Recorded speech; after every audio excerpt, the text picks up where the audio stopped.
Good morning, Valerie here. Hey, how you going? Catching up with you this morning. Just pulled into work. I wanted to tell you a personal story. Something that I'm brewing in my mind is about limiting beliefs that don't just keep you taking small steps or small risks, but they also keep you small and, believe it or not, does add to the wear and tear. A lot of times what we don't realize is that when it comes to pushing ourselves to the point of exhaustion, it's probably because we've got some limiting beliefs that are keeping us from doing things differently, because we have a view of ourselves that is small, and so we keep ourselves in a very confined space.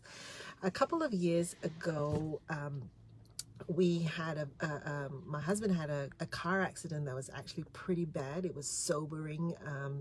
It was a miracle by the grace of God that he wasn't severely hurt, but the car was a complete write-off. And that car was a small car. It was a used car. It was what we could afford at the time, or what we thought we could afford at the time. And just out of nowhere, a car rammed into him. It was so little. Our car was so little that it spun a few times. I don't know if it turned over, etc., but it was pretty bad, and it was a complete write-off. And we replaced that car with another small car, a tin can. Actually, it felt worse when the kids got into the car. They were like, "We don't feel so safe in this car, Mom. It's like, it makes noises and like it feels really rattly."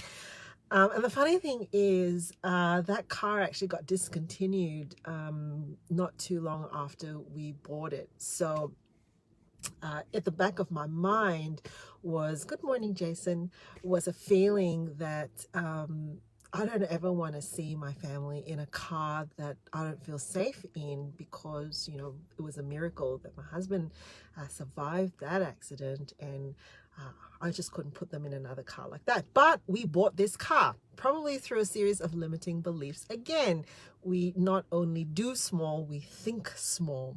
So on my 40th birthday, I took the small tin can in for a service, purely with the intention of getting it serviced. What was I doing taking a car in on my birthday?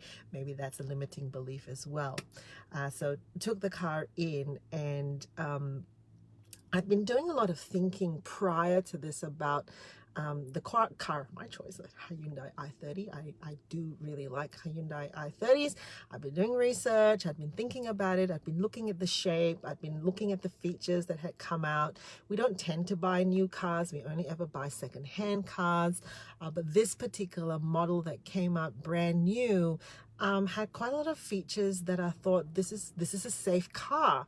My husband and I spent at the time a lot of time on the road, and other than fuel efficiency, I was looking at things like, a GPS system. That didn't mean we have to have our phones. Anyway, a bunch of that thinking was already going on. When I took the tin can in for a service, lo and behold, on display was the Hyundai i30 that I'd been looking at. It was a pretty good deal at the time, and when I dropped the tin can off for service, I then went to look at the new model of the i30, and at the back of my head thought, I'm going to get this car today. I'm going to get this car today. And I went over, looked at it, blah, blah, blah, blah, blah, blah. Already knew in my head, like 99% was going to buy that car today, drive it home, leave the tin can, right? Leave the tin can behind. And of course, I'm in business. I'm not going to pay you the price that you ask for, Mr. Car Dealer. So we were playing, this game of, I don't know, I have to think about this one. I'll drop the car off, and then I'll just go for a walk, and and when I come back, we'll see, whether or not, right?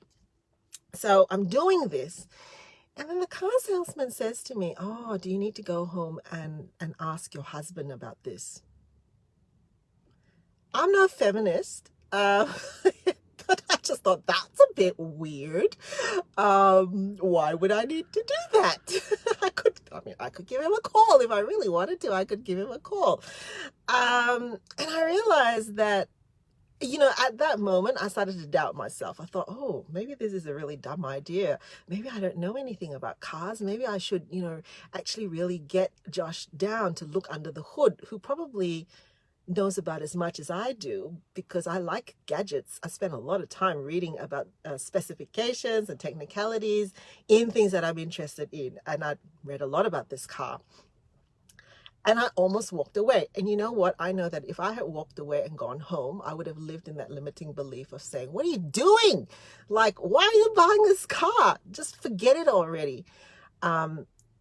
However, the story finishes with me going with my convictions, which is I knew that I just didn't feel safe with my family being in that little car. I wanted something better, and I bought the car on the day. Never ever done that before. Bought a new car, bought a car on the day. I have since done that again. Now, fast forward, the ironic thing was the new car became my car. Josh didn't drive this particular car. It became my car. I drove it everywhere. And I was involved in quite a bad car accident.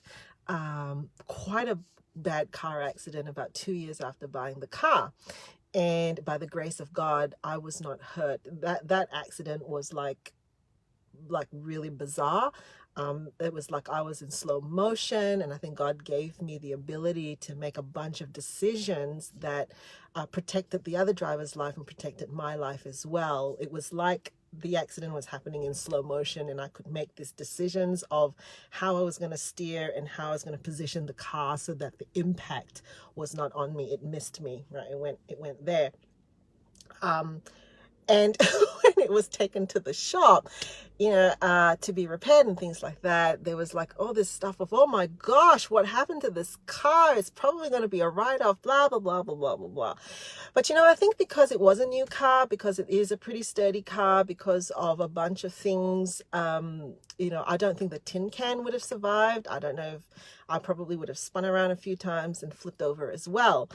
So it was a pretty good decision, a pretty good thing to have had. And I just remember when in the series of micro steps, when the car was coming towards me, and God gave me, I don't know, some kind of time slow motion, in my head was a series of decisions and thoughts. Where are my kids right now? They weren't in the car, right? So I allowed the impact was able to go behind me because my kids weren't in the car.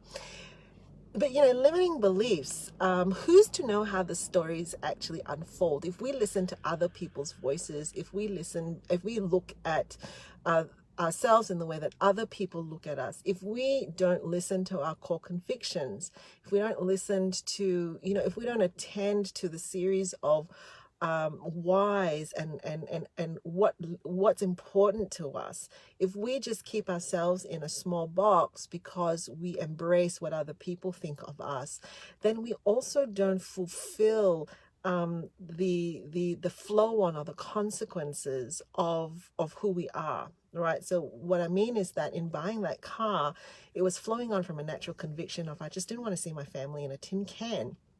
And of course, you fast forward, that was probably a really good decision because when we had another accident, it was in a much better car, much sturdier car as well. I've recently been thinking about this, how limiting beliefs don't just keep us from doing big things. They also keep us in boxes that we don't belong in.